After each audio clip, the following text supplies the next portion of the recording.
So, what would a war with Iran in 2026 really look like? Based on some incredibly detailed analysis from top global think tanks, we're about to dive into a future that's very possible and very, very dangerous. We're going to break down the strategy that could lead to a conflict like this, what might set it off, and the kind of devastating consequences it could have for, well, the entire world. Let's get into it. This isn't some far-fetched sci-fi scenario. Major global strategy groups, like the International Institute for Strategic Studies, are already mapping out what they're calling, point-blank, the war against Iran. The fact that they're using language that direct, that tells you just how seriously the world is taking this possibility. It's no joke. And listen, the fallout from something like this, it doesn't just stay in the Middle East. Not even close. The French Institute of International Relations points out that a crisis in the Strait of Hormuz would immediately become a massive stress test for places like Taiwan, whose economies literally run on energy that has to pass through there. It's a huge reminder that a fire in one part of the world can burn economies thousands of miles away. And the Hudson Institute, well, they ground this whole thing in a really stark reality: direct U.S. involvement, starting with a blockade. This wouldn't be some proxy war fought in the shadows. No, this would be a full-on, frontline confrontation with absolutely massive stakes. So what on earth could lead to such a drastic move? The answer, it turns out, lies in a huge shift in American foreign policy. Okay, to really get how a war like this could even happen, we've got to look at the strategy behind it all. The path to this hypothetical 2026 conflict isn't some accident. It's paved by a very deliberate, very significant change in how America sees its role in the world. According to the source material we're looking at, a hypothetical second Trump administration in 2025 would roll out a brand new national defense strategy. And this isn't just tweaking a few policies around the edges. We're talking about a fundamental reshaping of American foreign policy, all built around an America First idea that redefines global threats through the lens of direct national interest. At the absolute core of this new strategy is a concept called burden sharing. Think of it as a major shift in who's responsible for what. The whole idea is to move away from the U.S. acting as the world's primary security guard. Instead, allies are expected to take the lead in defending themselves, with America providing critical but much more limited support from the background. So, when you apply this to the Middle East, the game plan becomes crystal clear. The strategy is all about empowering regional partners like Israel and the Gulf states to take the lead in containing Iran. The U.S. would still be a big player, for sure, ready to act decisively if needed, but the main job of frontline security would shift over to its allies. Now, the official slogan for this whole strategic pivot is lasting peace through strength. The theory goes that by empowering allies and being more selective with American muscle, a more stable world will emerge. Sounds good on paper, right? But what happens when that theory smacks into reality? Well, as we're about to see, things get chaotic fast.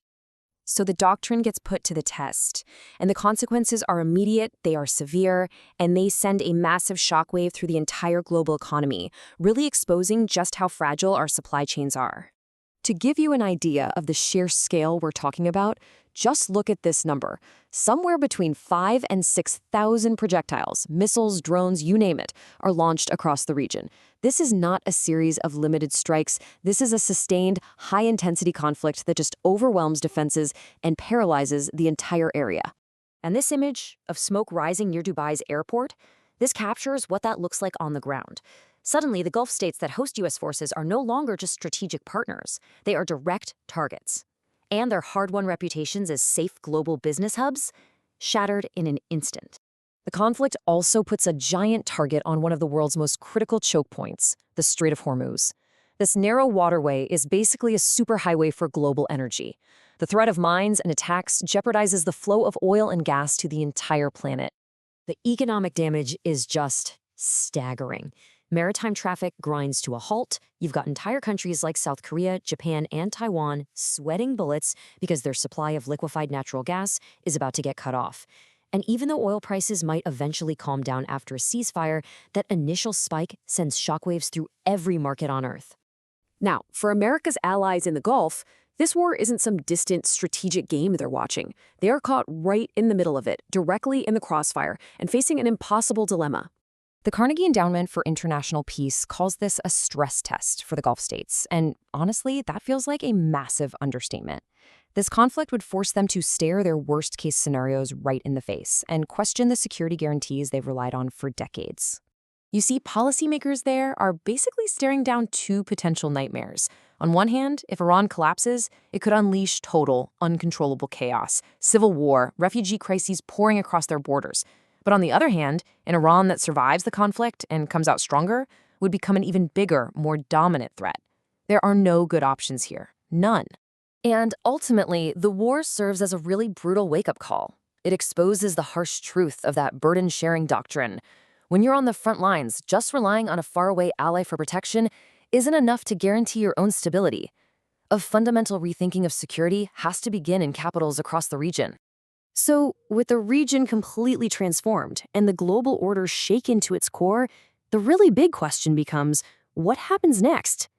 Well, strategic experts are already trying to figure that out. The Atlantic Council, for one, has already sketched out several different geopolitical outcomes, trying to map the new world that would be forged in the aftermath of a war like this. And these are the kinds of critical questions that would be keeping policymakers up at night. How does a war in the Gulf change the global competition between the US and China? What does the future of the energy market even look like? Who's going to fill the power vacuum in the Middle East? And crucially, can the American defense industrial base actually sustain both its own military and its allies in a major crisis? So you have this national defense strategy that promises peace through strength.